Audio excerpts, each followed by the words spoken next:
जय हिंद दोस्तों, welcome back to our channel अपना ईएसपीसीएस क्लासेस में आप सभी का स्वागत है। कैसे हैं आप सब? I hope everybody is good. दोस्तों, आज हम लोग स्टार्ट करने जा रहे हैं। आज से आपका ये देखेंगे क्विक रिवीजन सीरीज स्टार्ट होने जा रहा है। क्विक रिवीजन इसमें आपका देखेंगे जो एक प्राचीन इतिहास है आज से स्टार्ट होगा और आप देखेंगे डेली आपका एक एक सब्जेक्ट का हो। जैसे मैं आज प्राचीन इतिहास करा दे रहा हूँ, फिर कल आपका मध्यकालीन मेडाइवल हो जाएगा, उसके बाद मॉडर्न हो जाएगा।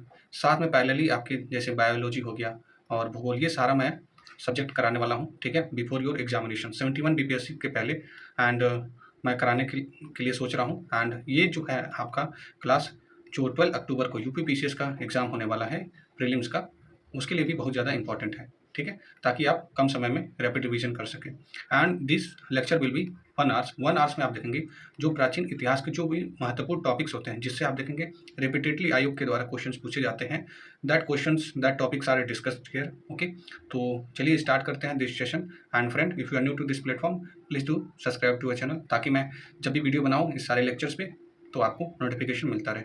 चलिए स्टार्ट करते हैं बिना किसी देरी के, because we have very less time. Okay, आ जाते हैं यहाँ पे प्राचीन इतिहास में। अब आ जाते हैं इसमें देखेंगे प्रागैतिहासिक काल होता है। प्रागैतिहासिक काल में आप देखेंगे पूरा पाषाण काल, मध्य पाषाण काल और नव पाषाण काल, ये 3 आपके काल होते हैं। और पूरा पाषाण काल में आप देखेंगे निम्न पूरा पाषाण काल होता है, मध्य पूरा पाषाण काल और उच्च पूरा पाषाण काल हो जाता है।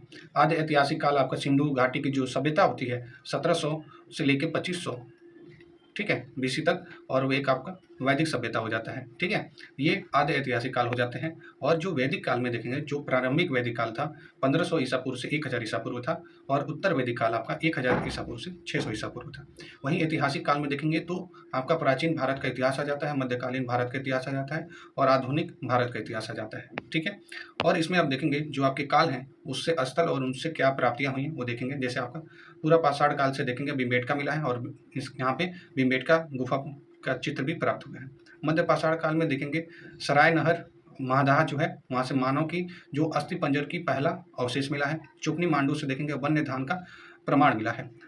आदमगढ़ बागौर से मिला है आपका पशुपालन के प्राचीनतम साक्ष्य, जो एनिमल हस्बेंड्री होती है उसका साक्ष्य मिला हुआ है। ठीक है, नव पाषाण काल से देखेंगे इसमें कोल्डिवा, सबसे पहले जो चावल का साक्ष्य आप देखेंगे कोल्डिवा से मिला था। कई बार आप देखेंगे पीवाई को पूछा गया है आयोग के द्वारा। So keep it in mind this kind of things. Okay, जो भी इंपॉर्टेंट है मैं आप लोग को बताता जाऊंगा। ठीक है, ताकि आपका एक फोकस बना रहे कि हाँ इस फैक्ट्स को नहीं भूलना। और जिसमें मैं आप जो डिस्कस करने वाला हूँ आपको ये बहुत ही ज़्यादा इंपॉर्टेंट लेक्चर होने वाला है, इसकी तो मैं गारंटी देता हूँ, बिकॉज इसमें वही इंपॉर्टेंट पॉइंट्स हैं that are relevant for your examination. Okay, विर्च होम देखते हैं और इसमें मानव कंकाल के साक्ष्य साथ कुत्ते के कंकाल का अवशेष में मिलता है। मानव कंकाल के साथ कुत्ते के कंकाल का अवशेष कहाँ से मिलता है? बुर्जहोम से मिलता है। चिरान से क्या मिलता है? पशु हड्डी और हिरण की सिंग के उपकरण मिलते हैं। ठीक है, कहाँ से? चिरान से। संगम कल्लू पिक लीहल आपका उत्तर नूर, ये आपके राख के टीले के साक्ष्य होते हैं। ठीक है, राख के टीले का साक्ष्य प्राप्त होता है। अब आ जाते हैं आपका सिंधु घाटी सभ्यता। ठीक है, सिंधु सभ्यता देख लेते हैं। इसका देखेंगे सिंधु सभ्यता आपका कब से 2300 ईसा पूर्व से 1700 ईसा पूर्व माना जाता है। कार्बन डेटिंग जो फोटिंग के द्वारा इसको विश्लेषित किया गया था। ठीक है, ये याद रखेंगे। इसमें आप देखेंगे 2 युग हैं आपका, एक काश्य युग के नाम से जाना जाता है। इसका जो विस्तार है आपका उत्तर में मांडा, ठीक है, उत्तर में आपका मांडा एंड मांडा आपका चेनाब नदी के पास है। दक्षिण में आपका क्या है? दाइमाबाद है। ठीक है, दक्षिण में आपका दाइमा गोदावरी नदी के पास, और पूर्व में आपका आलमगीर हिंडन तट पर, और पश्चिम में आपका सुतकाडोर है दास के नदी के तट पर। ठीक है, आइए अब देख लेते हैं सिंधु घाटी के जो महत्वपूर्ण स्थल हैं उसको देखना बहुत जरूरी है, क्योंकि इससे एक क्वेश्चन जरूर आता है, मिनिमम क्वेश्चन आता है। हड़प्पा देखते हैं। हड़प्पा जो उसकी जो अवस्थिति है कहाँ पे है? मांटगोमरी जिला, पंजाब, पाकिस्तान, रावी नदी पे है। कौन से? रावी नदी पर स्थित है, बाएं तट पर। ठीक है, और ये दया राम साहनी जी के द्वारा उत्खनन इसका किया गया था, 1921 में किया गया था। और यहाँ से प्राप्त हुआ था आपका विशाल अन्नागार और शवादान R37 नृत्य मुद्रा, खंडित धड़ था आपका, आयताकार मुहर पर स्त्री के गर्भ से निकलता पौधा है। ठीक है, ये आपका हड़प्पा से।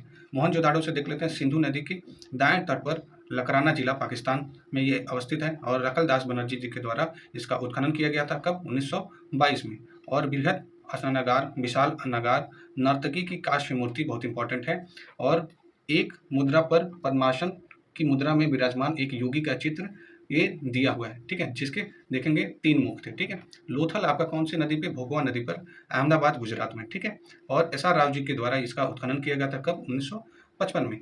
और 3 युगिन आप देखेंगे समाधिकरण, डाक यार्ड आपका गोदीवाड़ा, मनके बनाने की जो कारखाना यहाँ से प्राप्त होता है, हाथी दाँत के पैमाने यहाँ से प्राप्त होते हैं। आइए धौलावीरा देख लेते हैं। धौलावीरा आपका रैन ऑफ कच्छ में है। कच्छ की जो रैन है वहाँ पे गुजरात में है और ये उत्खननकर्ता RS बिष्ट जी हैं और ये कब किए थे? 1967 के समय किए थे और यहाँ पे जो प्राप्तियाँ हुई थी, क्या हुई थी?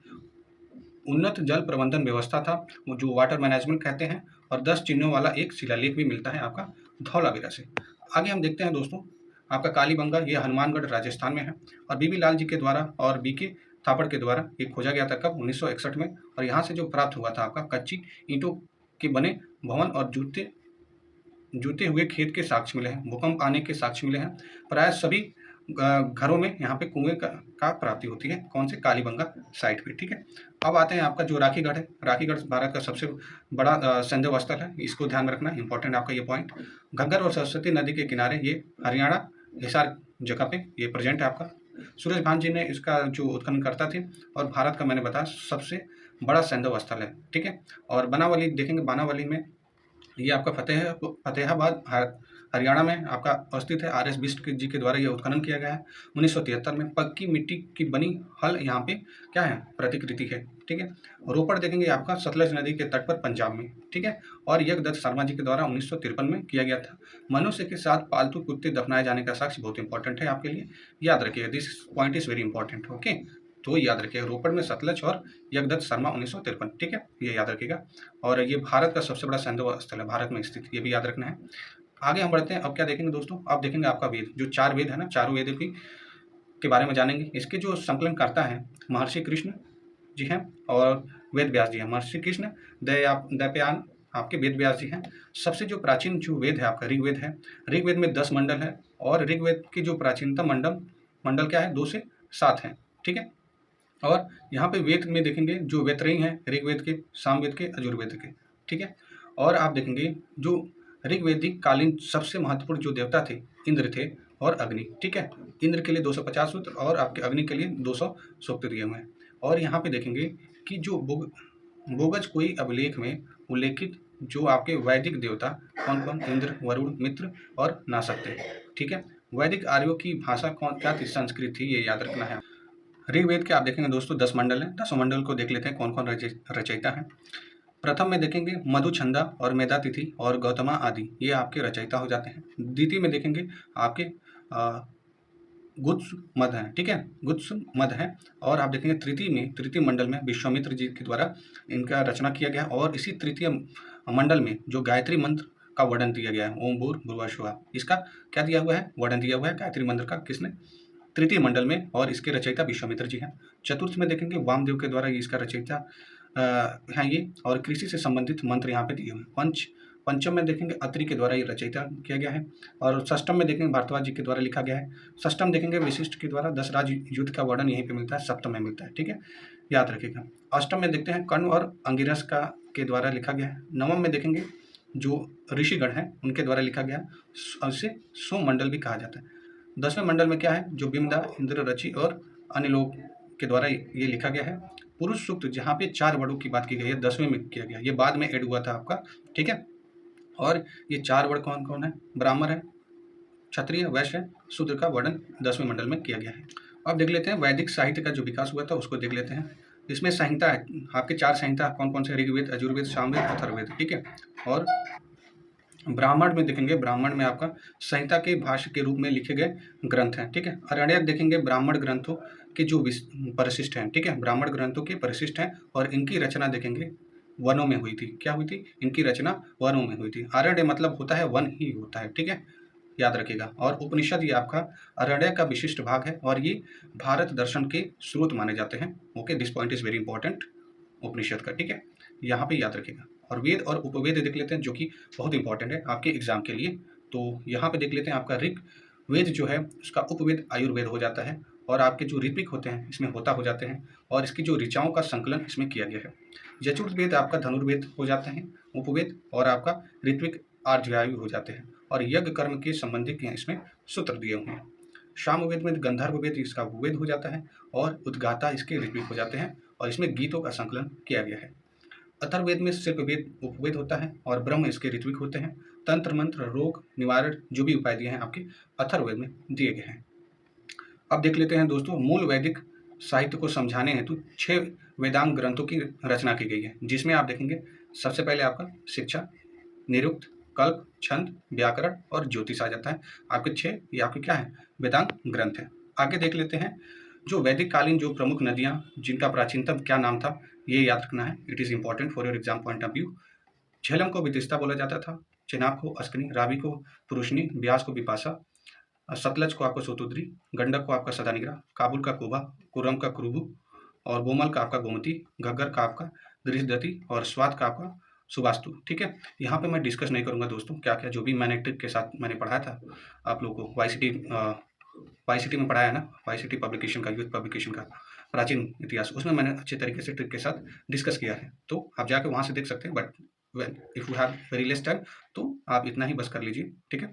एंड आई होप कि आप इससे पहले पढ़े होंगे तो आसानी से रिविजन करने में काफ़ी आसानी होगी।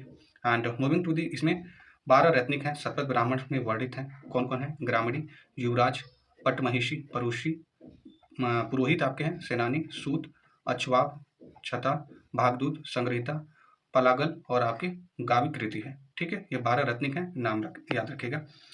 इसमें अब हम देख लेते हैं कि इसमें 16 संस्कार दिए हुए हैं। 16 संस्कार आप लोग को देखना है, जैसे गर्भाधान हो गया आपका, पुंसवन हो गया, सीमांतोनयन हो गया आपका, जातकर्म, नामकरण हो जाता है, निष्क्रिमण, अन्नप्राशन, चूड़ाकरण, कर्णवेद, प्रत्यारंभ आपका क्या और हो जाता है, उपनयन हो जाता है, वेदारंभ हो जाता है आपका, केशांत, समावर्तन, विवाह और अंत्येष्टि हो जाता है। ये आपके 16 क्या है, 16 आपके संस्कार दिए हुए हैं। तो ये याद रखिए कितने संस्कार है, 16 संस्कार है।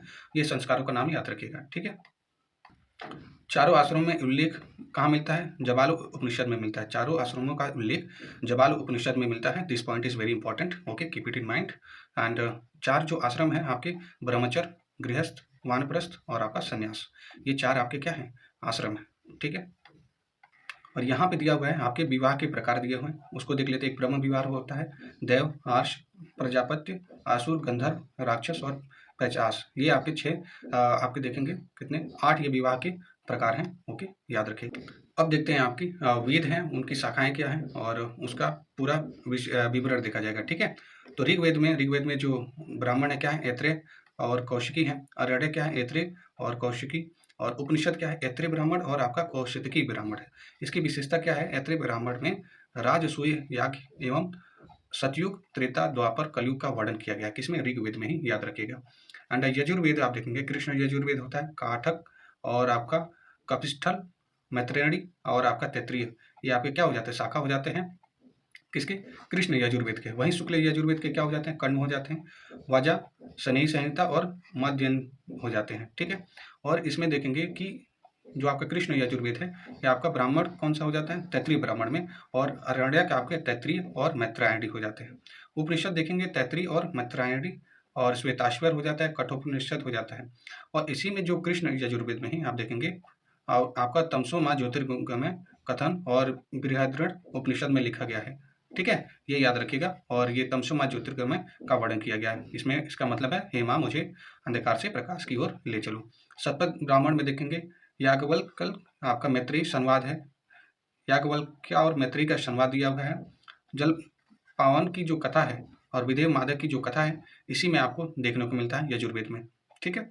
और पुरावा और उर्वशी का जो आख्यान इसी में उल्लेख है। और बृहद आरण्यक उपनिषद में याज्ञवल्क्य और गार्गिस की संवाद लिखा हुआ है, ठीक है, यह याद रखिएगा। कठोपनिषद में देखेंगे यम नचिकेता का संवाद वर्णन है। और स्त्री को यज्ञोपवीत धारण करने का अधिकार तैत्रीय उपनिषद में देता है, ठीक है, तैत्रीय उपनिषद, ठीक है। और मैंने आप लोग को बताया था कि ये जो शुक्ल यजुर्वेद का जो आरण्यक है आपका,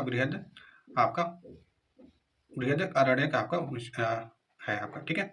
और इसमें उपनिषद देखते हैं, ईशोपनिषद और बृहदारण्यक आपका उपनिषद हो जाता है। आगे देख लेते हैं, इसमें सामवेद में कौमुद आपके क्या हो जाते हैं, ये आपके सामवेद में कौमुद आपके क्या हो जाता है, शाखा हो जाता है। राणायणीय और जैमिनीय आपके क्या हो जाते हैं, शाखा हो जाते हैं। और इसमें ब्राह्मण देखते हैं, पंचविश है, छंदोग्य है, जैमिनी है और आपका षणविश है। और इसमें आरण्यक, छंदोग और आपका जैमिनी हो जाता है। और आपका उपनिषद छंदोग और केन हो जाता है। छंदोग्य उपनिषद सबसे प्राचीन उपनिषद है और सर्वप्रथम आप देखेंगे इसी उपनिषद में कृष्ण का उल्लेख मिलता है। किसमें? छंदोग्य उपनिषद में। ये आपका PYQ आया हुआ है, ठीक है। इसमें देखेंगे सत्यकाम, जवाल कथा और उद्दालक, आरूढ़ी और आपका श्वेत केतु संवाद उल्लेखित है। ब्रह्मचर्य, गृहस्थ, वानप्रस्थ नामक 3 आश्रमों का उल्लेख छंदोग्य उपनिषद में ही मिलता है। This point is very important, ठीक है, छंदोग्य उपनिषद में मिलता है। आगे बढ़ते हैं। अथर्ववेद में आप देखेंगे, अथर्ववेद में आपका क्या है? अथर्ववेद में शौनक और पिप्लाद ये आपके क्या है? शाखा है। और गोपद ब्राह्मण में और मुंडको उपनिषद, मांडुक्य और प्रश्न ये आपके देखेंगे 3 आपके हो जाते हैं। और मुंडको उपनिषद में ही सत्यमेव जयते का उल्लेख मिलता है और सबसे छोटा उपनिषद मांडुक्य है, ये याद रखिएगा। सबसे छोटा उपनिषद जो है मांडुक्य है। मुंडको उपनिषद में सत्यमेव जयते का उल्लेख मिलता है। कई बार आप देखेंगे जो मुंडको उपनिषद सत्यमेव जयते का वर्णन भी मिलता है, ठीक है, आपके PYQ में, ठीक है। आगे हम देखते हैं, अब जैन धर्म देख लिया जाता है, ठीक है। अब देख लेते हैं आपका जैन धर्म और उसके जो प्रतीक चिन्ह हैं जो जैन तीर्थंकर के, वो देख लेते हैं। जैसे ऋषभ देव के देखेंगे वृषभ था, ये आपका प्रतीक। और अजित नाथ का देखेंगे हाथी, संभव नाथ का देखेंगे अश्व घोड़ा था और अभिनंदन का क्या था? बंदर था, ठीक है। और सुमति नाथ का ये क्या था? कौच पक्षी था, ठीक है। पद्म प्रभु का क्या था? ये आपके 6ठे नंबर के थे तीर्थंकर, इनका कमल था। और सुपार्श्वनाथ का क्या था? स्वात्विक था, ठीक है। और चंद्र प्रभु का अर्धचंद्र था। और पुष्पदत्त का मकर था। और शीतल नाथ का क्या था? आपका श्रीवत्स था। और श्यांश नाथ का क्या था? गैंडा था। और वासुपूज्य का ये देखेंगे भैंसा है, ठीक है, वासुपूज्य का भैंसा। और विमल नाथ का देखेंगे वाराह है, ठीक है। और अनंतनाथ जी का जो तीर्थंकर थे 14वें, वो आप देख लेंगे इनका बाज है। से कितने नंबर के तीर्थंकर हैं ये भी आप लोग को देखना है। 15वें नंबर के जो तीर्थंकर हैं वो आपके धर्मनाथ, उनका वज्रदंड ये आपका प्रतीक हो जाता है। शांतिनाथ 16 नंबर के हैं और ये हिरण हो जाता है आपका उनका प्रतीक। 17 नंबर का कुंभनाथ हैं और उनका प्रतीक हो जाता है बकरा। और अर्हनाथ देखेंगे ये मत्स्य हो जाता है 18 नंबर का, ठीक है। मल्लीनाथ आपके 19 नंबर के हैं और कलश हो जाता है इनका प्रतीक। 20वें नंबर के आपके मुनि सुब्रत हैं, इनका हो जाता है प्रतीक कछुआ। 21 में देखेंगे नमीनाथ हैं आपका, इनका हो जाता है प्रतीक नीला कमल। 22वें नंबर के जो तीर्थंकर हैं अरिष्ट नेमी, इनको नेमीनाथ भी बोला जाता है, इनका जो प्रतीक है शंख है। 23वें नंबर पार्श्वनाथ है, इनका जो प्रतीक है सर्प है, ठीक है, कई बार ये क्वेश्चन पूछा गया है, ठीक है। महावीर जी का 24वें नंबर के जो तीर्थंकर है इनका प्रतीक सिंह था, ठीक है। अब देख लेते हैं जैन के धर्म के जो 24वें तीर्थंकर थे उनके महावीर स्वामी जी के परिचय देख लेते हैं। इनका जन्म देखेंगे 599 ईस्वी में हुआ था। कहाँ पे? कुंडग्राम वैशाली में। इनके पिताजी का नाम था सिद्धार्थ, याग्रित कुल के ये प्रधान थे। माता क्या थी? त्रिशला थी और लिच्छवी राजा चेतक की बहन थी। और बचपन का नाम इनका क्या था? वर्धमान था। पत्नी कौन थी? यशोदा थी और कुंडी गोत्र की कन्या थी। और पुत्री कौन थी? अड़ुज्जा और प्रिदर्शना, ये 2 पुत्रियां थी। और दामाद इनका जो एक प्रथम शिष्य जो बना था उसका नाम जमाली था, ठीक है। आगे देखते हैं ज्ञान प्राप्ति इनको जाम्बिक ग्राम के समीप जो रिजिपालिका नदी है, याद रखेंगे, के तट पर साल वृक्ष के नीचे हुई थी, बहुत इंपॉर्टेंट है।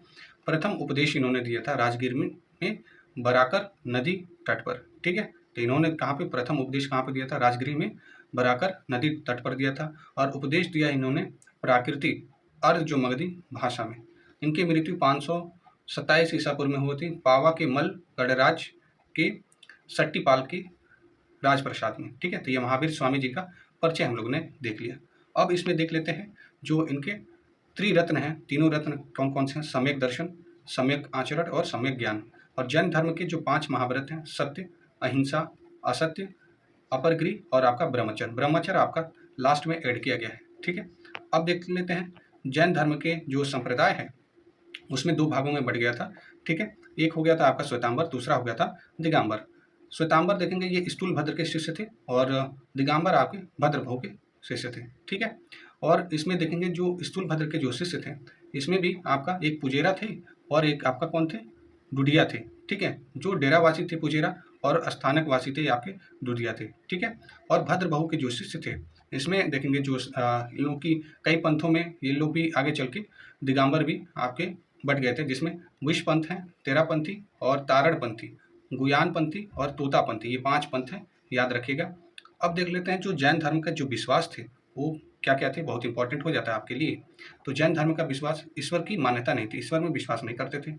आत्मा में इनका विश्वास था। इनका कहना था कि कण कण में क्या है, सोल है, ठीक है, सोल जो है कण कण में है, ठीक है, इवन जो निर्जीव चीजें हैं उसमें भी क्या है, सोल है।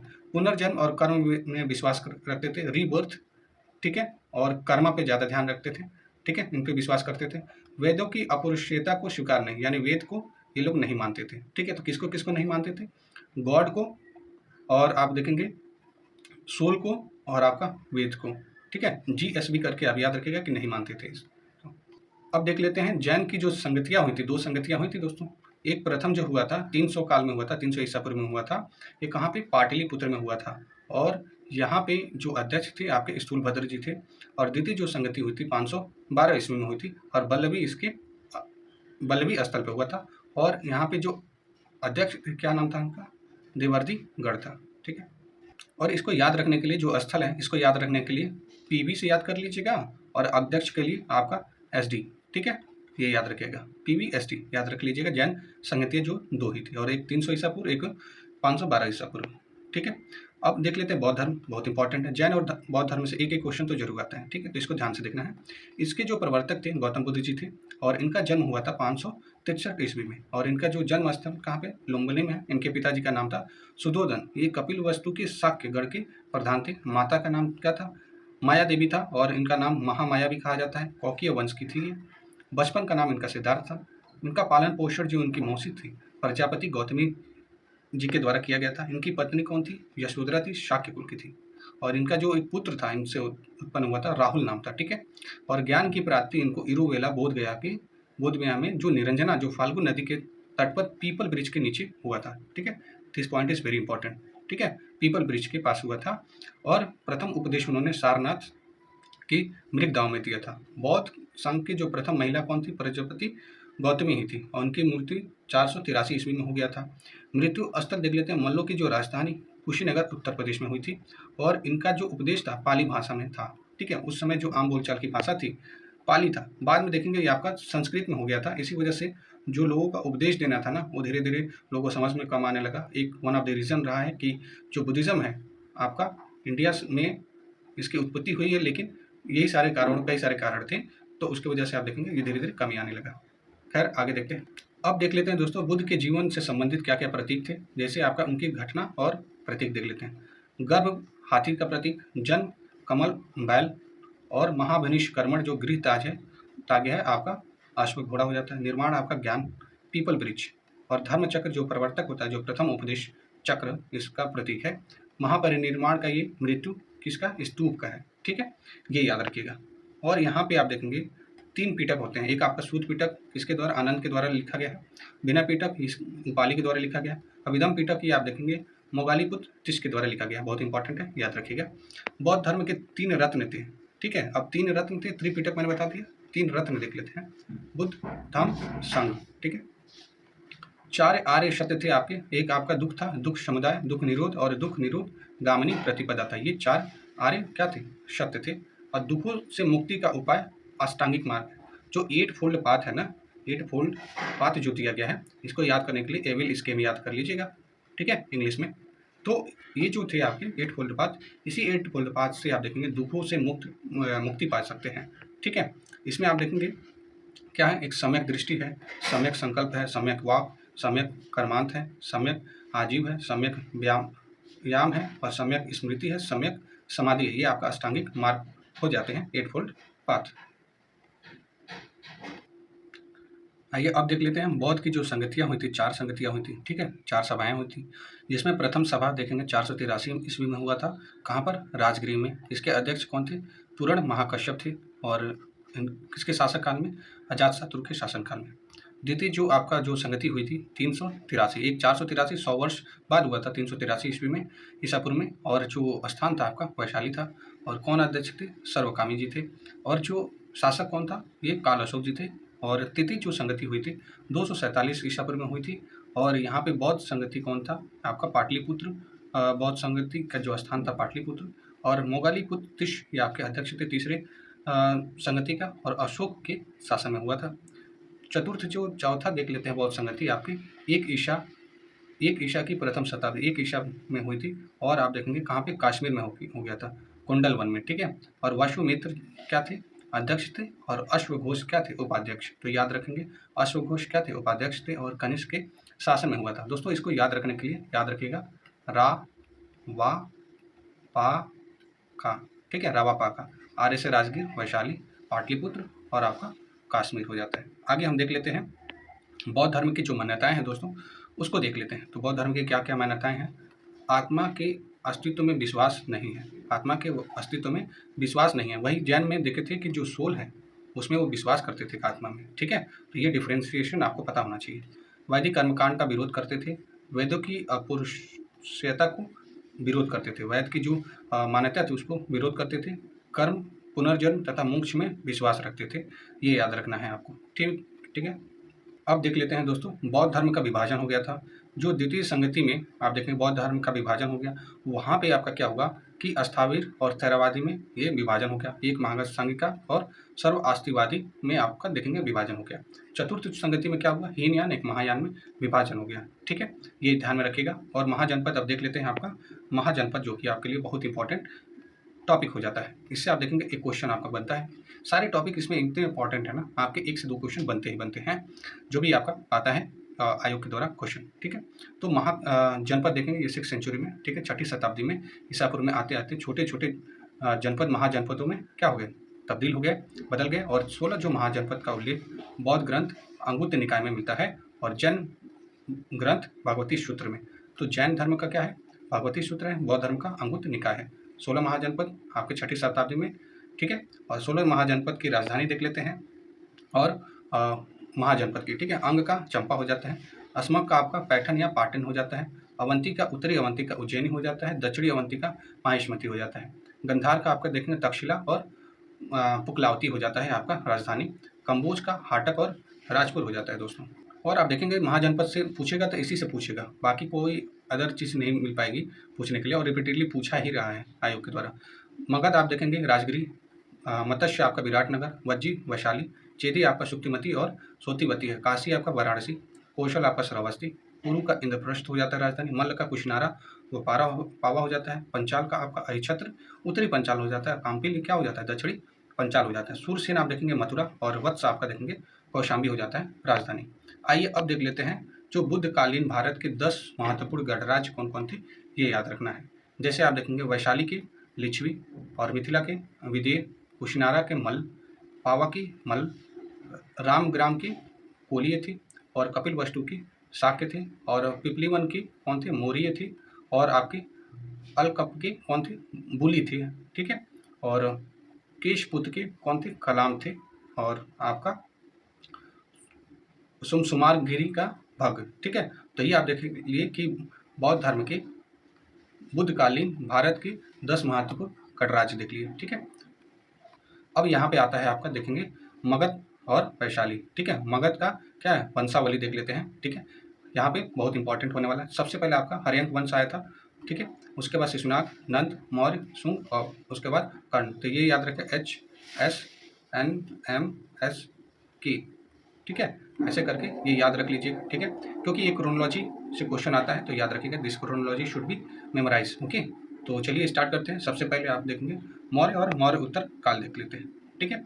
इसमें जब हम देखेंगे, जब बात करेंगे तो मौर्य काल वंश के जो संस्थापक चंद्रगुप्त मौर्य और अंतिम जो शासक बृहदत्त था, ठीक है, दोनों याद रखेंगे।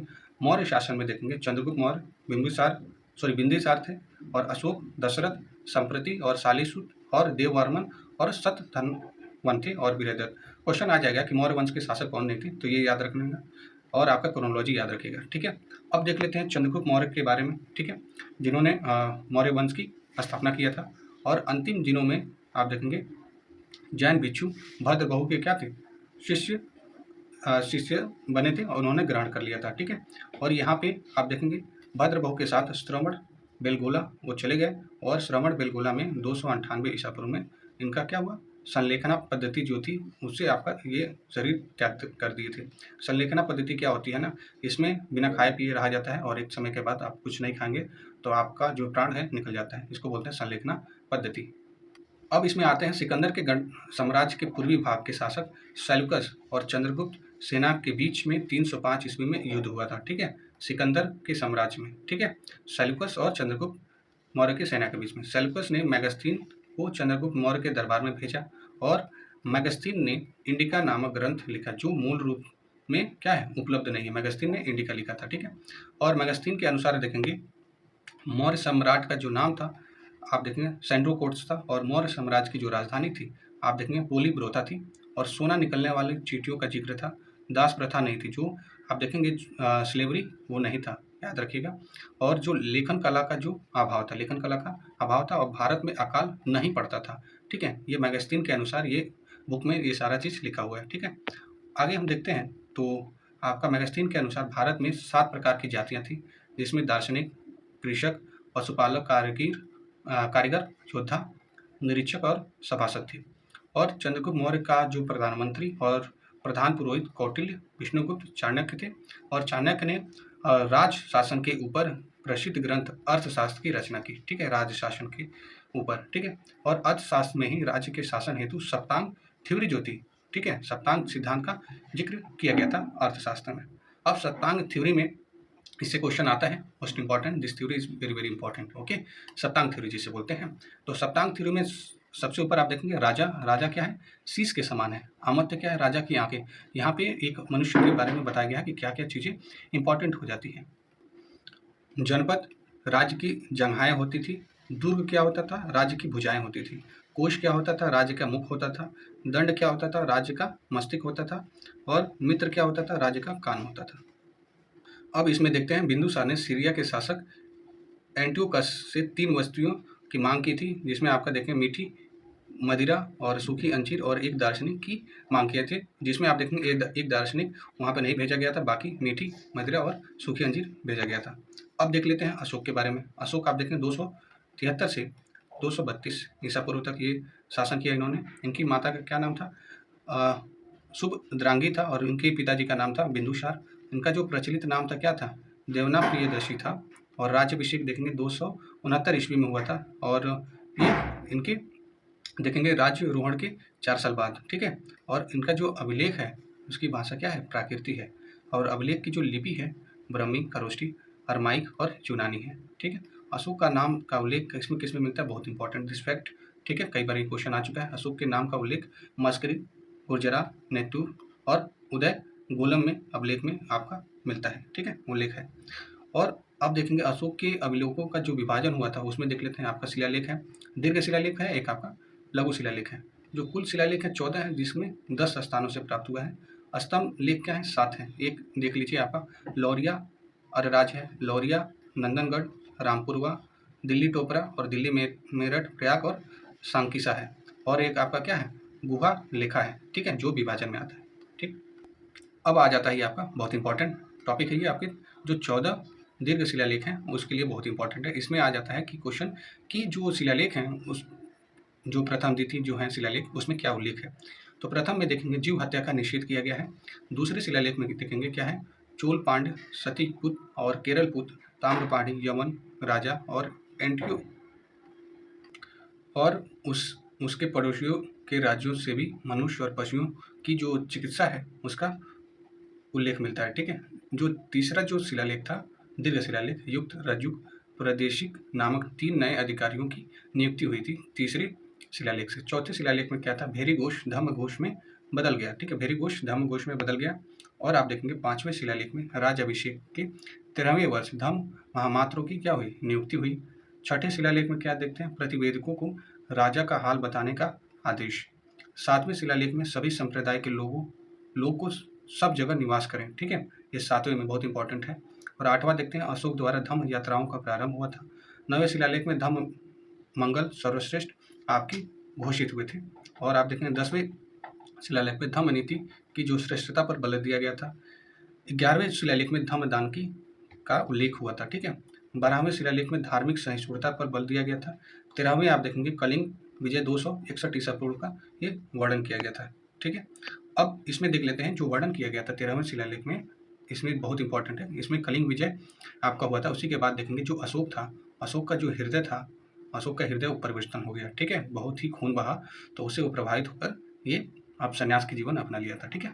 और 5 यवनों राजाओं का भी उल्लेख मिलता है आपके 13वें शिलालेख में।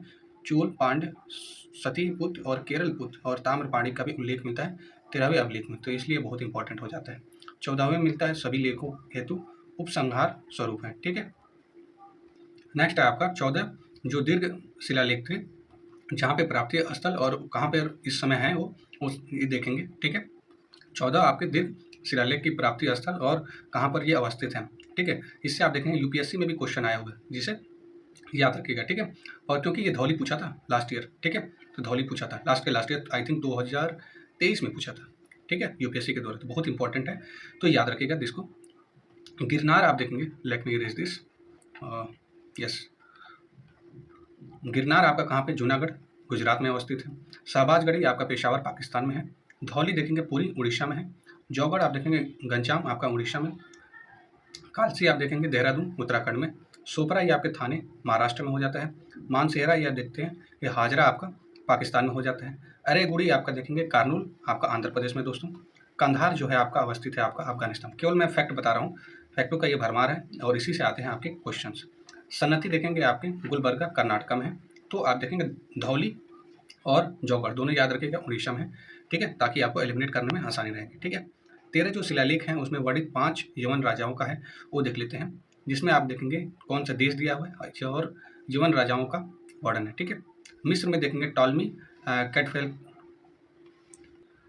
फिडाफेल्पस आप देखेंगे द्वितीय आपके तुर्मन है, तुर्मै, और एपिरन देश से आप देखेंगे अलेक्जेंडर है, ठीक है। आप देखेंगे अलिक सुंदर, ठीक है, अलिक सुंदर है अलेक्जेंडर, ठीक है। ये कहाँ पे कौन देश से, अपिरस से। साइरिन से देखेंगे ये मैगस मग है, ठीक है, यवन राजा। और मैसिडोनिया से देखेंगे एंटीगोनस गोनाट्स हैं आपके। और सीरिया से देखेंगे एंटियोकस आपका द्वितीय हो जाते हैं, ठीक है। तो ये था आपका 13वें शिलालेख से प्राप्त जो 5 यवन राजाओं का वर्णन किया गया था, देख लीजिए, ठीक है। अब हम आगे बढ़ते हैं। अब इसमें आते हैं, बहुत ही इंपॉर्टेंट है, मौर्य प्रशासन की जो इकाई साम्राज्य था वो देख लेते हैं। सबसे पहले हम देखेंगे, ये बहुत इंपॉर्टेंट हो जाता है, इससे क्वेश्चन आपका आता है। तो सबसे पहले हम नीचे से ऊपर की तरफ चलेंगे, क्योंकि छोटी इकाई से बड़ी इकाई से चलेंगे, ठीक है। सबसे पहले ग्राम जो होता है सबसे छोटी इकाई होती है, और उसके बाद संग्रहण होता है 10 ग्रामों का समूह हो जाता है, ठीक है, ताकि आपको एलिमिनेट करने में ऑप्शन में काफ़ी आसानी रहे। खरवाटिक होते हैं 10 ग्रामों का समूह होता है। आपका द्रोणमुख 400 ग्रामों का समूह होता है। खरवाटिक के बाद आप देखेंगे द्रोणमुख हो जाता है।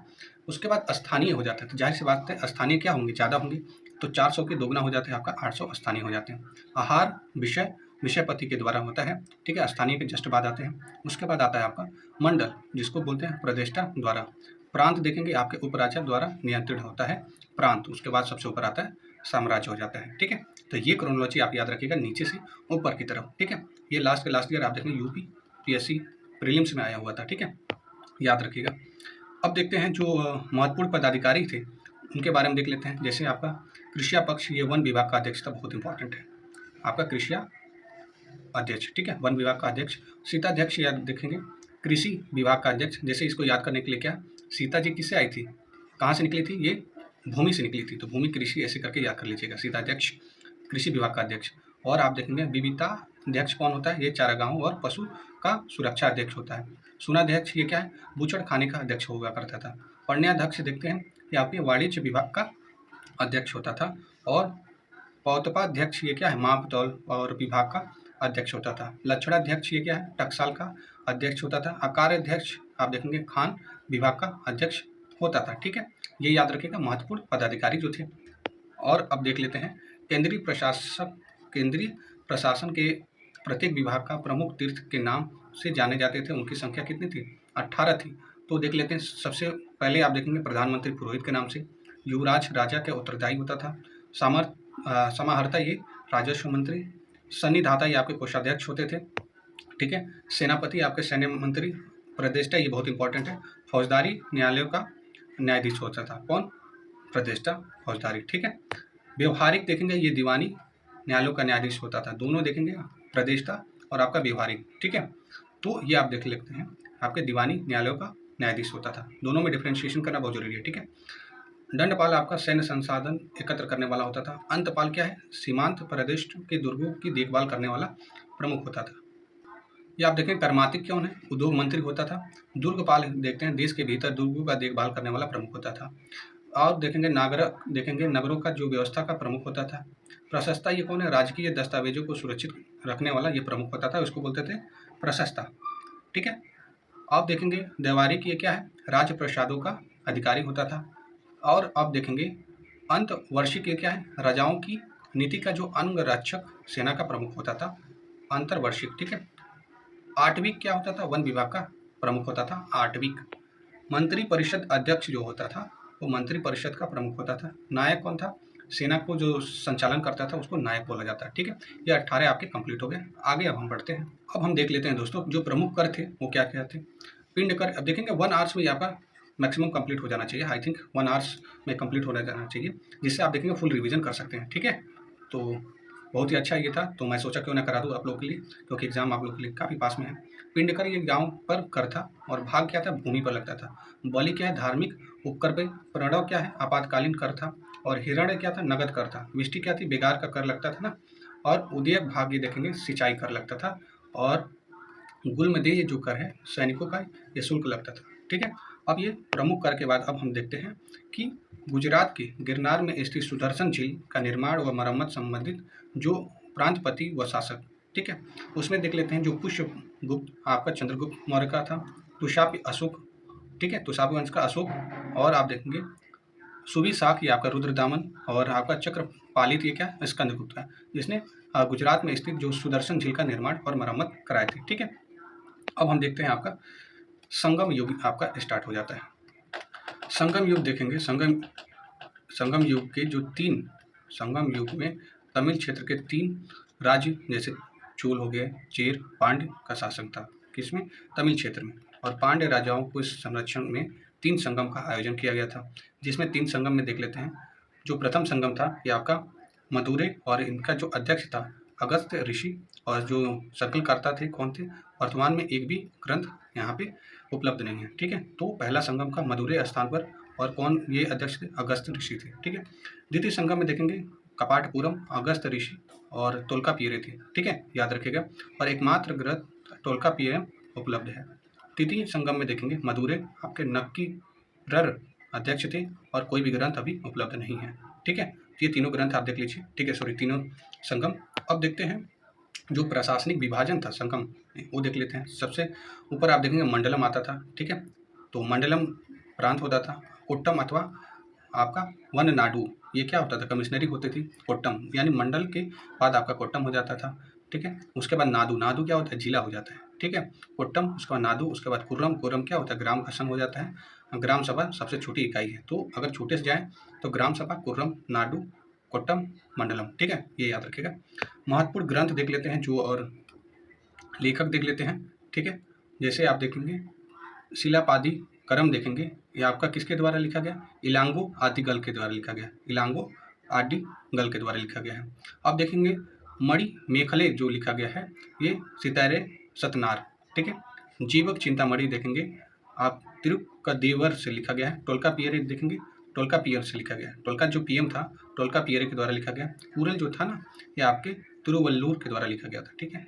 अब आपको यहाँ से स्टार्ट होता है गुप्त वंश। ठीक है, गुप्ता वंश यहाँ से स्टार्ट होता है। गुप्त वंश लगभग देखेंगे 275 से आपका कितना 550 ईस्वी तक शासन किया।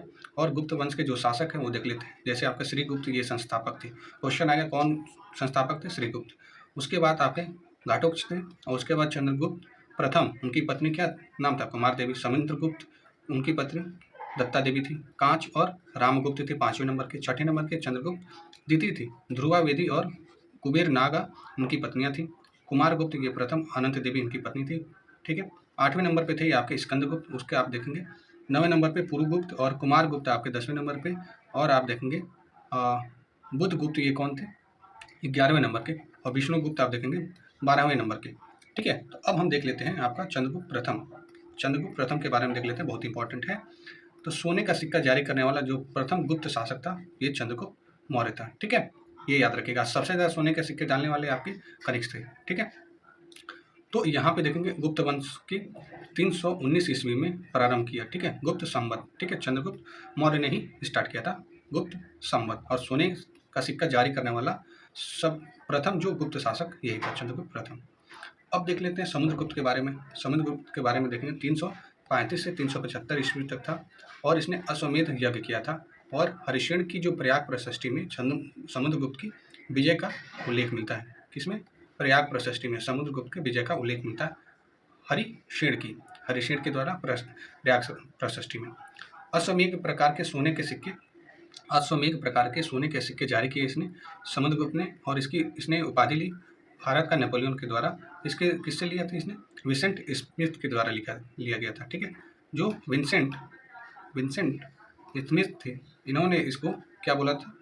भारत का नेपोलियन। ठीक है, और अब देख लेते हैं चंद्रगुप्त द्वितीय, बहुत इंपॉर्टेंट है। मेहरौली लौह स्तंभ का ये इससे संबंध है। विक्रमादित्य की उपाधि धारण की थी चंद्रगुप्त मौर्य ने।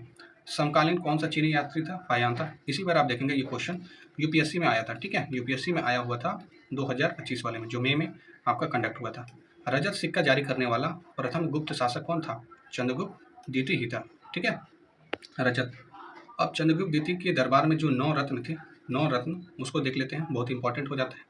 सबसे पहले देखेंगे आपके छपड़क कौन थे? ये आपके फलित ज्योतिषी थे। वर रुचि कौन थे?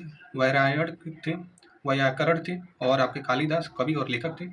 धन्वंतरी कौन थी? ये धन्वंतरी ये चिकित्सक थे। शंकु आपके वास्तुकार थे और वारामिहिर देखेंगे खगोल वैज्ञानिकों और ज्योतिष थे। और आपके घट करपर कौन थे? कूटनीतिज्ञ थे। और बेताल भट्ट आपके जादूगर थे। और अमर सिंह क्या थे? कोशकार थे। ठीक है, अमर सिंह कोशकार थे। तो इन 9 रत्नों को हम लोगों ने देख लिया जो चंद्रगुप्त द्वितीय के समय में थे दरबार में। तो क्वेश्चन ये भी आ सकता है किसके दरबार में 9 रत्न थे? तो चंद्रगुप्त सेकंड, याद रखिएगा। स्कंदगुप्त ने हुणों को अंतिम रूप से पराजित किया था। किसने? स्कंदगुप्त ने। ठीक है, गुप्तकालीन जो महत्वपूर्ण अभिलेख हैं उसको देख लेते हैं, जिसमें आप देखेंगे कुमार गुप्तकालीन जो भी अभिलेख हैं वो देख लेते हैं। इसमें देखेंगे धनदेव ताम्रपत्र राजशाही बांग्लादेश। ठीक है, वह ग्राम आपका ताम्रपत्र ये बेगोरा बांग्लादेश में। ठीक है, और दामोदर ये देखेंगे ताम्रपत्र ये दिनाजपुर बांग्लादेश। वत्स भट्टी रचित आपके मंदसौर अभिलेख देखेंगे प्राचीन मालवा में। गढ़वा जो अभिलेख है आपका प्रयागराज में है। और करम दंडा अभिलेख आपका एटा उत्तर प्रदेश में। मन कुंवर अभिलेख आपका प्रयागराज में है उत्तर प्रदेश में। तुमैन अभिलेख आपका ग्वालियर मध्य प्रदेश में। तो ये कुमार गुप्त कालीन आप देखेंगे क्या थे? अभिलेख थे आपके गुप्त वंश के। ठीक है, अब देख लेते हैं स्कंदगुप्त कालीन कौन कौन थे। ये आप जूनागढ़ जो अभिलेख था आपका सौराष्ट्र गुजरात में। भीतरी जो स्कंद लेख है आपका गाजीपुर में। सुपिया जो अभिलेख आपका रीवा मध्य प्रदेश में। पेरड़ अभिलेख आपका सागर मध्य प्रदेश में। ठीक है, तो ये आपका स्कंदगुप्त से रिलेटेड आपका अभिलेख देख लिए। ठीक है, अब हम आते हैं इनकी जो प्रशासनिक इकाइयाँ थी ये देख लेते हैं, बहुत इंपॉर्टेंट हो जाता है। सबसे पहले आप देखेंगे भोग यानी प्रांत का जो प्रमुख कौन था? ये भोगपति ऊपरी के कहा जाता था। विषय जो जिला होता था उसका जो प्रमुख विषयपति। विधि होती थी वो नगर होता था और विधि महत्तर या आपका प्रमुख होते थे। ग्राम जो गांव होता था ग्रामिक इसका प्रमुख होता था। तो ये आप देख लीजिए ग्राम, विधि, विषय और आपका भुक्ति। ठीक है, छोटे से बड़े के तौर पे आप देख लीजिएगा। ठीक है, ये क्रोनोलॉजी के लिए भी आ जाएगा और प्लस ये आपका अध्यक्ष भी पूछ सकता है। ठीक है, अब देखते हैं तांबे का सिक्का जो मासक बोला जाता है, इसका जो क्रय विक्रय की जो इकाई ये आप देख सकते हैं। चांदी का सिक्का रूपक और स्वर्ण का सिक्का दिनार कहा जाता था। क्रय विक्रय की जो इकाई थी, तांबे के सिक्के को मासक, चांदी के सिक्के को रूपक और स्वर्ण के सिक्के को दिनार कहा जाता था। कालिदास की जो रचनाएं थी बहुत इंपॉर्टेंट है, वो देख लीजिए। कुमार संभव महाकाव्य, रघुवंश महाकाव्य, ऋतु संहार आपका खंड काव्य है, मेघदूत आपका खंड काव्य है और अभिज्ञान शकुंतलम आपका एक नाटक है, ये बहुत ही चर्चित बुक है ये। और विक्रम उर्वशी जो नाटक है आपका, मालविकाग्निमित्रम यह भी आपका नाटक है। ठीक है, तो ये कालिदास के द्वारा लिखी गई रचनाएं हैं, याद रख लीजिएगा। अब हम देखते हैं दोस्तों भारत में मंदिर निर्माण कला का आरंभ गुप्त काल में ही हुआ था। ठीक है, बहुत इंपॉर्टेंट पॉइंट है, this point should be noted down. Okay, मंदिर निर्माण का जो कला था गुप्त काल में ही प्रारंभ हुआ था। गुप्तकालीन जो प्रमुख मंदिर थे उसको भी देख लेते हैं। आइए, सिरपुर का जो लक्ष्मण मंदिर है आप देखें महासमंद छत्तीसगढ़ में है। देवगढ़ का जो 10 अवतार जो मंदिर ललितपुर में है और भुमरा का जो मंदिर है नागौर मध्य प्रदेश में है। आप देखेंगे नचना कुठार का जो पार्वती मंदिर है पन्ना मध्य प्रदेश में है। तिगवा जो है, तिगवा का जो विष्णु मंदिर है आपका जबलपुर मध्य प्रदेश में। भीतर गांव का जो कृष्ण मंदिर है ये आपका कहाँ पे? कानपुर में, बहुत इंपॉर्टेंट है। वर्धन वंश देख लेते हैं, इसके संस्थापक कौन थी? पुष्यभूति थी, बहुत इंपॉर्टेंट है। और प्रमुख शासक कौन कौन से थे? हर्षवर्धन था, ये पुष्यभूति, और नरदवर्धन और राजवर्धन प्रथम, और आदित्यवर्धन, प्रभाग, करणवर्धन और राजवर्धन द्वितीय, ये प्रमुख शासक थे आपके वर्धन वंश के। ठीक है, उसमें हर्षवर्धन देख लेते हैं, सबसे इंपॉर्टेंट हो जाते हैं। शासनकाल इनका 1606 से 1647। इनके पिता का नाम प्रभाकर वर्मन था, माताजी का नाम यशोमती था। इनका जो उपनाम था क्या था? शिलादित्य था। और इनकी जो उपाधि मिली थी शकलोत्तर पथनाथ की उपाधि मिली थी। इनकी जो रचनाएं हैं वो देख लेते हैं। ये रचनाएं हैं क्या? प्रियदर्शिका, रत्नावली और नागानंद, ये आपका देखेंगे रचनाएं थी हर्षवर्धन की। राजधानी क्या था? कन्नौज। आप देखेंगे महोदयाश्री था, पहले ये थानेश्वर के नाम से जाना जाता था। ठीक है, अब हम देख लेते हैं ऐहोल इंस्क्रिप्शन जो था, ऐहोल अभिलेख के अनुसार हर्ष और पुलकेशिन जो द्वितीय के मध्य लड़े गए जो युद्ध में पुलकेशिन विजय हुआ था। कौन सी? ऐहोल में। ठीक है, ऐहोल जो इंस्क्रिप्शन था उसमें मेंशन किया गया, ये इंपॉर्टेंट है। किसके बीच में युद्ध हुआ था? पुलकेशिन द्वितीय और आप देखेंगे हर्ष के विरुद्ध। ठीक है, इन दोनों लोग के विरुद्ध हुआ था। चीनी यात्री जो हिंदसंग आया था, ये भारत में यात्रा किया था 629 से 645। और यात्रा विवरण देखेंगे किस नाम ग्रंथ से? सीयू के नाम से है। और हर्ष की जो राजधानी आप देखेंगे कन्नौज में आगमन हुआ था 1636 में। ठीक है, हर्षवर्धन की जो राजधानी हुई थी कन्नौज में 1636 में हुई थी। और आप देखेंगे आपका क्या हो जाता है? चालुक्य वंश देखते हैं। चालुक्य वंश, इसमें चालुक्य वंश में देखेंगे दक्कन के जो वाका टापू के पश्चात बादामी व वातापी के चालुक्य सत्ता में आए। ठीक है, वाका टाका और के बाद, ठीक है, बादामी और वातापी के चालुक्य सत्ता में आए। और बादामी के जो चालुक्य थे, वेंगी के चालुक्य का जो संस्थापक था वो विष्णुवर्धन प्रथम थे।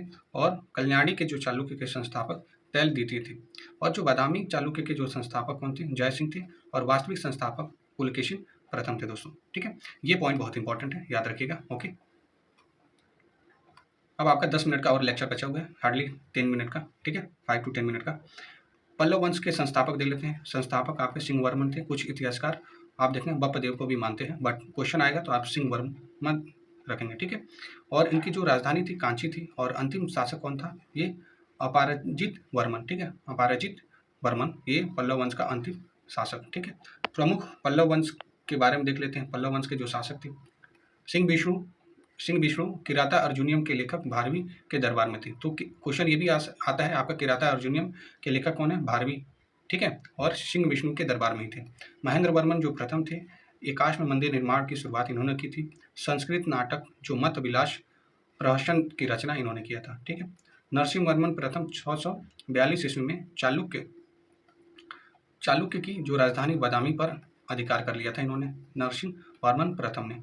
वातापी कुंड और महामल्ल की जो उपाधि धारण की थी इन्होंने, नरसिंह वर्मन ने। महाबलीपुरम जो महामल्लपुरम के रथ का मंदिर का शुभारंभ इन्होंने किया था, नरसिंह वर्मन ने। नरसिंह वर्मन अब द्वितीय देख लेते हैं। इन्होंने क्या किया था? मंदिर निर्माण की नई शैली राज सिंह शैली का प्रयोग किया था। कांची के जो कैलाशनाथ मंदिर तथा महाबलीपुरम के तटीय मंदिर का निर्माण करवाया था। कौन? नरसिंह वर्मन तृतीय। और 10 कुमार चरित का लेखक दांडी दरबार में थे। तो क्वेश्चन ये आता है आपका 10 कुमार चरित्र के लेखक कौन थे? दांडी। कई बार आप देखेंगे ना आयोग के द्वारा पीवाईक्यू में पूछा गया है। ठीक है, this type of question, Kiratarjuniyam Bharavi लिखे गए हैं। ठीक है, तो ये सारी चीजें याद रखेगा। अब हम देखते हैं इसमें आपका चोल वंश देख लेते हैं। चोल वंश बहुत इंपॉर्टेंट है। चोल, चेर और पांड्य बहुत इंपॉर्टेंट हो जाते हैं आपके। तो इसके जो संस्थापक हैं विजयालय हैं। और अंतिम शासक कौन है? राजेंद्र तृतीय थे। और इनकी जो राजधानी थी चोल वंश की तंजावुर थी। ये क्वेश्चन आप देखेंगे यूपीएससी में भी आया हुआ है, स्टेट पीसीएस में पूछता है, सीडीएस में पूछता है। इस तरह के क्वेश्चन बहुत पूछे जाते हैं। राजधानी तंजावुर थी, बाद में गंगेकोंड चोलपुरम हो गया था। ठीक है, अब देख लेते हैं प्रमुख चोल शासक कौन कौन थे। परांतक ये पहले थे। पल्लव के जो पूर्ण उन्मूलन इन्होंने किया था। और इन्होंने उपाधि धारण की थी मधुर कोंड की। ठीक है, कौन? पुरांतक वन। ठीक है, 949 ईस्वी में जो तकोलम का युद्ध राष्ट्रकूट कृष्ण तृतीय से हुआ था, जिसमें परांतक वन की पराजित हुई, ये हार गए थे। ठीक है, किसके साथ हुआ था? राष्ट्रकूट कृष्ण तृतीय से हुआ था। राजराज वन जो थे ये तंजावुर के जो बृहदेश्वर या राजराजेश्वर मंदिर बनवाए थे, तंजावुर के बृहदेश्वर। ठीक है, राजराज वन। ठीक है, राजेंद्र वन ये देख लेते हैं। गंगा जल लाने हेतु पाल शासक महिपाल तथा पूर्वी गंग शासक को पराजित कर गंगईकोंड की उपाधि धारण की थी। कौन? राजेंद्र वन ने। तो गंगईकोंड की जो उपाधि थी किसने धारण की थी? ये राजेंद्र वन ने। ठीक है, गंगईकोंड जो चोलपुरम में आप देखेंगे बृहदेश्वर मंदिर का निर्माण राजेंद्र वन ने ही करवाया था। आप देखेंगे कुलोतुंग द्वितीय आप देखेंगे चिदम्बरम नटराज मंदिर से गोविंद राज की मूर्ति को हटाकर समुद्र में फेंकवा दिया था। ठीक है, ये याद रखिएगा। ओके, चोल प्रशासन की जो विशेषता थी, ग्राम प्रशासन की जो क्या थी, इसमें स्वायत्तता थी। ठीक है, ग्राम प्रशासन की स्वायत्तता थी। गांव की गतिविधियों की देखरेख हेतु समितियों की स्थापना किया गया जिसे वरीयम कहा जाता है। वरीयम, ठीक है, याद रखिएगा, this is very important. Okay, and moving to the आपका जो प्रमुख समितियां थी वो देख लेते हैं। प्रमुख समितियों में आप देखेंगे इरीवरियम जो था ये तालाब समिति थी। ठीक है, उद्यान समिति आपका तोटवरियम था और उदासीन वरियम आपका देखेंगे विदेशियों की देखरेख हेतु ये आपका समिति थी और पूर्ण वरियम आप देखेंगे स्वर्ण समिति थी। दोस्तों यहाँ पे आप देखेंगे आपका 1 आवर्स में आपका कंप्लीट हो गया एंशिएंट हिस्ट्री। ठीक है, इसका जो नेक्स्ट लेक्चर है मैं लेके आने वाला हूँ मेडाइवल का। ठीक है, उसके बाद ऐसे करके मॉडर्न का, फिर ज्योग्राफी कैसे करके आप देखेंगे। Before your examination this compilation of KP revision series will be completed, okay, hopefully. And friends, if you are new to this platform, please do subscribe to our channel. It is my humble request. Thank you. Jai Hind. Take care.